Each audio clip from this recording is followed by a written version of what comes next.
Today's video is the most special video yet because our baby has officially arrived. Braxton Ezekiel DuVall was born on November 29th at 7:18 in the morning, and he was 9 pounds, 13 ounces. And on today's video, I just want to talk about the story of how it all started as in regards to labor and delivery and just some special things, because it really was a special time. And before I went into labor, the weeks leading up to it, I had so many questions. If you looked at my Google search, it would be embarrassing because I typed in the most ridiculous things. But my main questions were, what do contractions feel like? When will I ever go into labor? What are some ways to induce labor? Will I get an epidural? I wondered that. I wasn't sure. I'll talk about that today, and so many things. So let's get started. So it was Monday, and I woke up and I did feel a little different, but I wasn't getting too excited. But I kind of wanted to stay home. My mom came over, she brought soup and a bagel, and she asked if I wanted to go get my nails done because I really needed to get my nails done, but I said, I'll just do it tomorrow. I just don't really feel like going anywhere today, and I just rocked back and forth over and over again on my chair, and eventually she left. And then at 5 p.m., I felt my first contraction, and it was pretty light. But as soon as I felt it, I downloaded a contraction counter app. Technology is incredible. You can just do that these days. And so I felt the contraction, I timed it. It was about 60 seconds, and then it stopped. And then 5 minutes later, it came back. It was 60 to 90 seconds, and over again. And it went on like this for an hour. And I thought that was pretty incredible, because I always hear about how usually you have your contractions and they're spread out 20 minutes, but no, I had never had a contraction before, and finally I have my very first contraction, and it's already that 5-1-1 that they talk about, 5 minutes apart, lasting at least 1 minute for 1 hour, and that's how my contractions started. Literally from nothing to, yep, I'm in labor. So I texted Josh very casually, and I said, I think you should clean your desk off and try to catch up on all of your work. And I was pretty calm, and I just continued this at home. I was texting my sister. I didn't tell anybody else, but I was just kind of getting a feel for it. And as far as what they felt like, to me they felt like period cramps. Just cramp up, and then it goes away after a minute, and then you cramp back up. And so I always had really bad cramps during my periods, and so I could handle this. I feel like my uterus has been built up for this very moment, so I was doing pretty good. I was like, the nice part is that they actually go away. So it continued. Josh eventually came home maybe an hour after I had texted him, and I stopped counting them for a while. I recommend that if you haven't had a baby yet, don't sit there for hours and hours. Maybe give it a break, and then after a while go back and start counting them again. So I labored at home for a while. I called the hospital, and she asked me, the lady at the hospital, she said, what does the pain feel like? And I said, it feels like really bad period cramps. And she said, oh, you're not in labor. Trust me, it would be a lot worse than that. I was like, no, you don't understand. I have really bad period cramps. And so then I hung up with her after a while, and then, well, I didn't hang up on her, but I got off the phone with her, and I called the midwife office, and I got transferred to one of the midwives, and I talked to him, and he encouraged me, kind of, if you feel like you want to go to the hospital, then everything kind of sounds like you're in labor, and maybe you should go pretty soon, but they might send you home. Because mind you, I'm pretty calm. I was able to talk to him this entire time. Even if I had a contraction, I was still able to talk through it. But I got off the phone with him. I remember Josh put on Reba because I've been loving that show. and I had 7 contractions during Reba, and I was in tears at this point because they had picked up, and just the reality of what was happening and the pain that I was feeling, it was making me cry. And crying for me is a huge deal because I'm not an emotional person. I don't show my emotions very often, and so I was just, and even like I was trying not even to show Josh that I was crying. I was just kind of sitting in the corner trying to be quiet, but afterwards I said, okay, I think it's time to start the car. Mind you, it was like -22 outside, one of the coldest days of winter yet, because we've had a pretty mild winter, but of course it was freezing cold. So we started the car. We had everything packed already. He loaded everything up. We got in the car. We had worship music on. It was really dark outside, and we started driving to town, and I was having the contractions, but just so calm and just kind of, I think I had tears in my eyes, but I was just holding it together. I got this.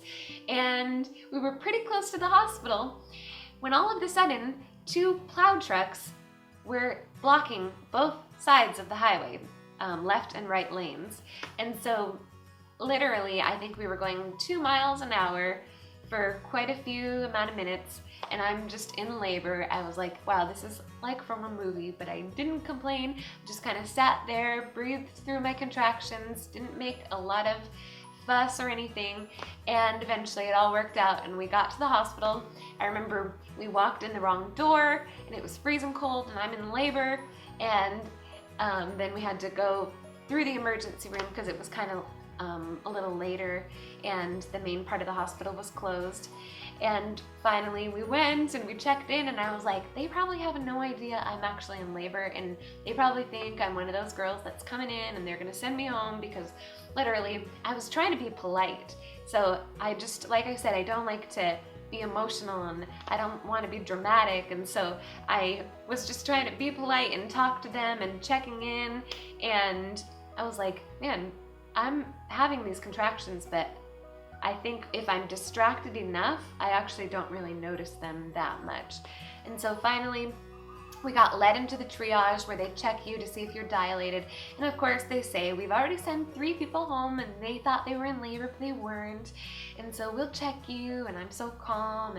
And of course I was 6 centimeters dilated. So I was pretty far along. And so they were pretty surprised, they were pleased. They took us to the room, and I remember the lady was giving us this tour, and I was just thinking, oh my gosh, I'm in labor, I'm having these contractions, I'm trying to be polite, but seriously, I don't need a tour of this room. That's the bathroom, there's the bed, I got it, we're good. But I just smiled, I think, and I just kept nodding my head like thank you, and then eventually she left, and then Josh texted my parents, and then somehow I remember they walked in like 2 minutes later, but my parents lived like 25 miles away or minutes away, so I thought that was interesting. But my parents were there in a jiffy, and they sat in the room, and spirits were pretty high, and I was just so calm. I was sitting on the bed. Everyone kept asking me, do you want to walk around? Do you want to try the yoga ball? Do you want to try this? Do you want to try that? But to me, I just wanted to sit on the bed. I had my left hand down. By the way, Josh is with the baby right now. And I would close my eyes, and when I had a contraction, I would tip my head to the left, and I would work through the contraction, and then I would be back to normal.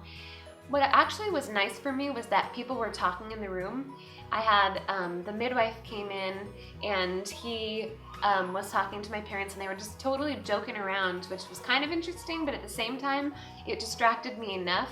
And so I would listen to them, and then I would have the contraction, tip my head over, work through it, and then that was that.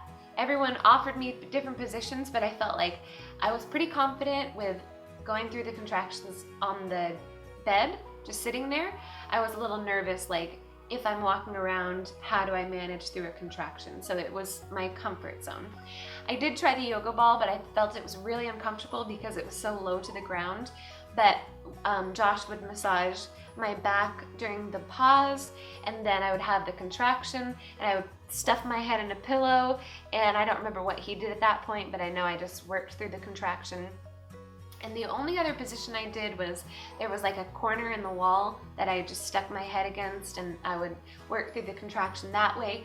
But this whole time it was pretty manageable, and I was able to keep my cool. I didn't make any moans like you hear, and I was like, geez, like this isn't so bad. I mean, it's uncomfortable, but I got this. And I think the weird part was that I was trying to cater towards everybody else. Like I didn't want to draw attention to myself, and I didn't want to be dramatic. I wanted to be strong. So I'm not sure if that's why I was so calm, but really I just felt so much peace. I felt no anxiety. I felt like I could breathe through everything. I wasn't so nervous, even though it's like, seriously, this is the biggest moment of my life.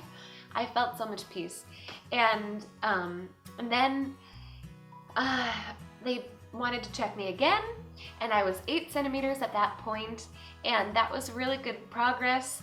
And then my midwife came, and I'm kind of skipping through a couple really important things as I'm thinking about it, but I'll try to get back to those. The point between 8 to 10 centimeters was the most intense. So I laid on my left side, and I was having contractions on my left side. Josh was right next to me, and I was just squeezing his hands. I told him afterwards, like, I'm sorry I was squeezing your hands probably to death. But throughout those contractions, man, I can't even describe those. Like, basically it just takes over your body. I could no longer try to be cool. I could no longer try to not show my emotions. That's when you know things are picking up. Oh, I forgot to mention that they actually, at 8 centimeters, he offered to break my water. So that's why it probably got even more intense so quickly. So he broke my water, and then they had me lay on my side, and then things got super intense. And so I was squeezing Josh to death, and like I said, you know you're getting close when you cannot control yourself. You can't be cool. And so I was definitely making those moans, but I was trying to focus, and the whole time I had deep breaths. I never lost my breathing, and it was just so intense, I remember. And then they checked me again, and I was 9.5 centimeters, and that was kind of discouraging because I'm like, I don't know how much longer I can do this. But I just kept it up, and then finally I remember they said, you're at 10 centimeters, and I was still on my side, so I started pushing from my side. It's like it takes over your body, because I mean, I've never done this before, but really it's like, I don't know, it's just so like the most natural thing in the world, yet so unnatural. I don't know how to explain it.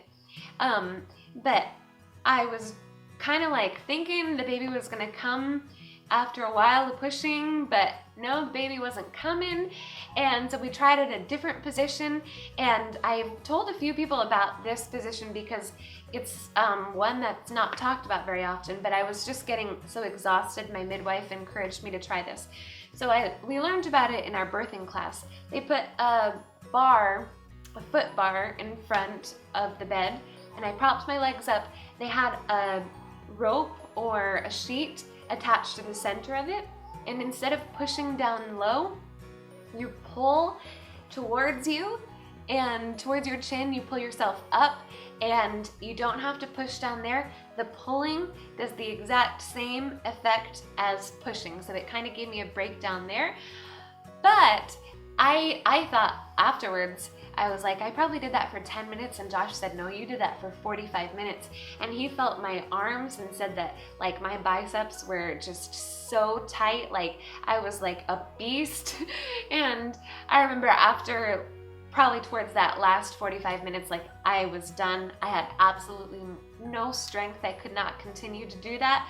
But I felt it was so effective, like the pushes were so effective when I was pulling. Funny thing is, my mom was there and she kept saying, push, push, push. And then when I finally had a break, I was like, Mom, I'm not pushing, I'm pulling. You need to say pull. And I thought that was funny because she kept doing it. I kept reminding her, I'm pulling. And then I switched to a couple different positions. And so I had pushed for 2 hours. And then they said, do you want us to put a mirror in front? And I was like, ooh, I've heard people do that. I was like, I don't know. They did it, and it was kind of nice. It kind of focused where I should be pushing, and I could see like the tip of his head, and then his head started crowning, and I remember everyone told me once their head crowns and you get their head out, the baby just slides out. That was not the case for me. I pushed for another full hour, and during that last hour, so that's the second hour going into the third hour, I pushed for 3 hours. I was getting discouraged, and I'm like, my love language is words of affirmation. I love giving pep talks. I love being encouraged myself. And so I looked at my midwife and I said, Maureen, I need a pep talk. And so she gave me a pep talk, and I just thought it was so encouraging. Every time they were like clapping and they were cheering, they're like, you're doing so good. I was like, thank you. And I guess I was smiling the whole time. But his head was crowning for that entire hour. And I remember I was like, I think he's stuck, and I don't think he's ever gonna come out. And he was just so much bigger than we anticipated. And my midwife offered to do an episiotomy because his head was so big, and if they would have done that, he probably would have slid right out. But for some reason, I just felt like I just wanted to do this. And so I declined that, and I just kept pushing. And finally, after 3 hours of this intense pushing, I mean, guys, so intense, he finally came out.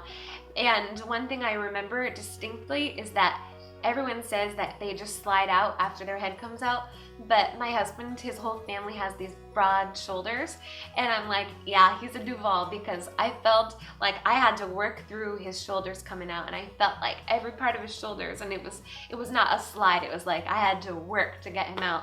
And then they put him on me, and it's just like incredible.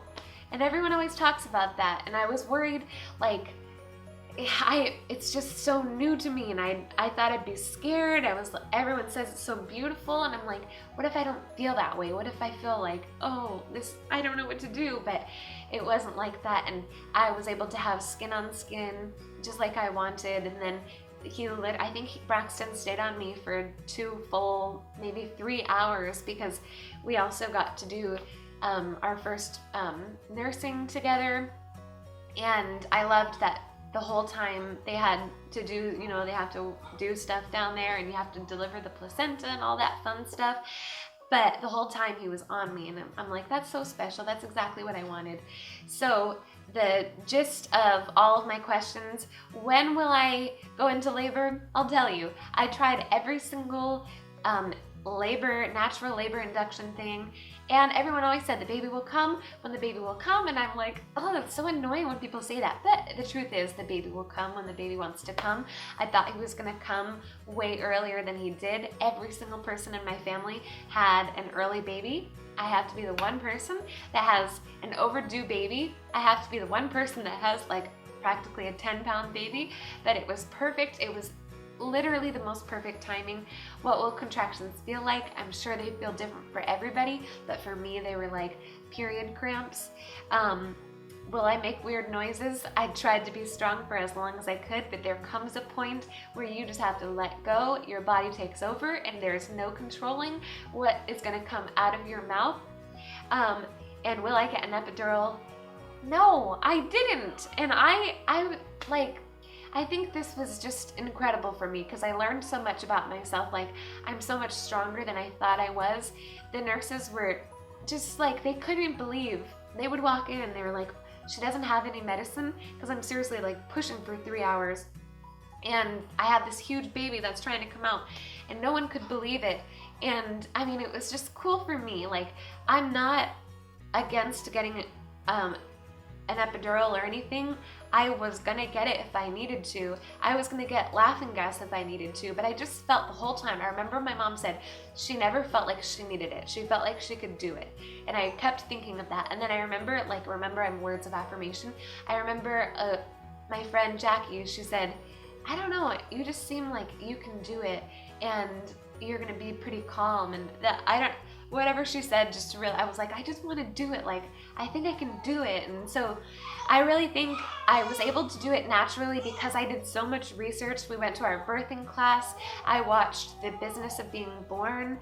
I watched all these different labor and delivery videos, and people thought I was crazy, but I felt like I had educated myself enough and kind of psyched my brain out enough that I could do it. And I was just proud of myself. Like, I didn't know I could do that. And I'm really thankful. I'm so thankful for how everything worked out, and we have such a healthy baby. And some of the highlights for me, the whole time we had worship music. I had a Pandora channel called Hymns for Worship, and I brought a Bluetooth speaker, and the lights were dim, the music was beautiful, and I remember my midwife was singing along to the music, and I don't know if she believes in God. I don't know what her background is, but she was singing How Great Thou Art, which just, I want to always remember that. That's when I was pushing and things were intense, and she was standing back there singing How Great Thou Art, which is my grandma who's passed away, her most favorite song, and it's very special to us. It was played at our wedding, and just, that was so beautiful to me. And then the fact that my midwife was out of town and she was not supposed to be there, and it broke my heart because I had such a closeness to her the whole time. And literally, they told us that she just got off a plane from Hawaii.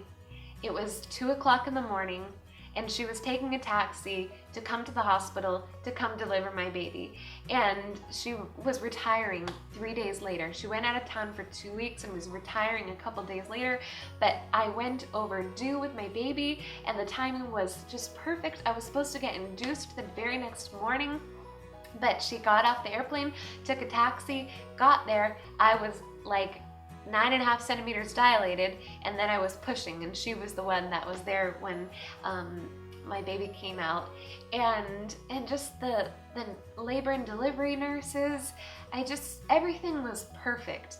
And I'm just so thankful for that. And it's been a week and a half. Actually, the day I had him, someone said, would you do it again? And I'm like, yeah, I would do it again.